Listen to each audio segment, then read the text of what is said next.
Imagine a microscopic-sized ladder contained in the part of our brain that will label our subconscious. The ladder of inference, which was first proposed by Harvard professor Chris Argyris, is the basis of this model. Every time we interact with someone, that experience enters the ladder at the bottom. That same experience zips up the ladder in the blink of an eye, exiting at the top. This process happens thousands of times a day without us knowing it. Let's focus on what happens on each rung of the ladder. On the first rung, we have the raw data and observations of our experience. This is very similar to what someone watching a video recording of our experience would see. Moving up to the second rung, we filter in specific information and details from our experience. We unknowingly filter based on our preferences, tendencies, and many other aspects that we believe are important. Onto the third rung, we assign meaning to the information we have filtered through. This is where we start to interpret what our information is telling us. On the fourth rung, a very crucial thing happens. We develop assumptions based on the meaning we created on the previous rung, and we start to blur the distinction between what is fact and what is story. On the fifth rung, we develop conclusions based on our assumptions. This is also where our emotional reactions are created.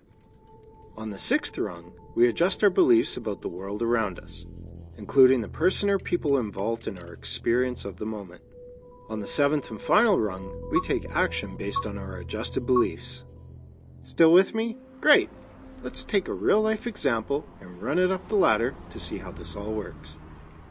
Have you ever been cut off in a parking lot, signal light on, as you steer toward your coveted spot only to slam on your brakes at the last minute as someone pulls in front of you and steals your spot away? Imagine that experience and notice all of the data and observations landing on the first rung of your ladder. Now let's watch what we pay attention to on the second rung. Who cares that it's sunny out and the birds are chirping? The 50% off sign outside of your favorite store is meaningless.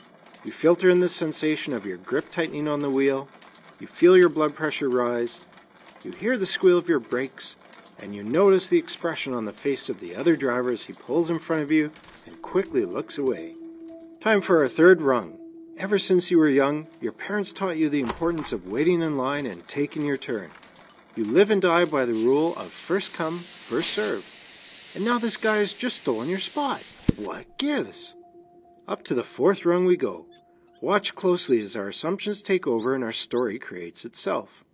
That stupid jerk. Didn't his parents teach him anything? How could he not see my signal light? He must never pay attention. Why does he think he's more important than anyone else? Jumping quickly to the fifth rung, we conclude that this guy is heartless, inconsiderate, he needs to be taught a lesson and put in his place. We feel angry, frustrated, vindictive, justified. On our sixth rung, we adjust our beliefs based on the experience. That's the last time I give in. Next time someone tries to cut me off, tires will be smoking on the pavement as I squeal past them into my spot. And finally, our last rung, we take action. We back up, pull up behind his car, honk our horn, and roll down our window to scream a few choice words his way.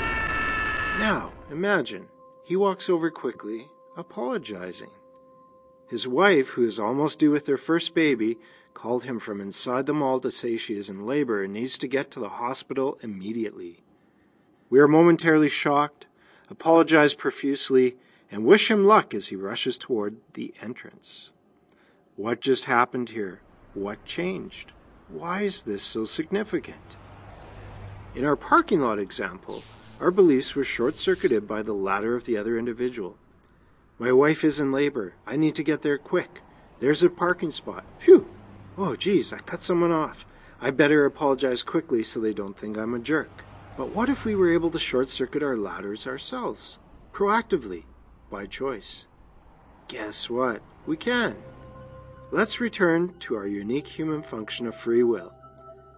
Next time you notice yourself reacting to your experience, pay focused attention to your ladder.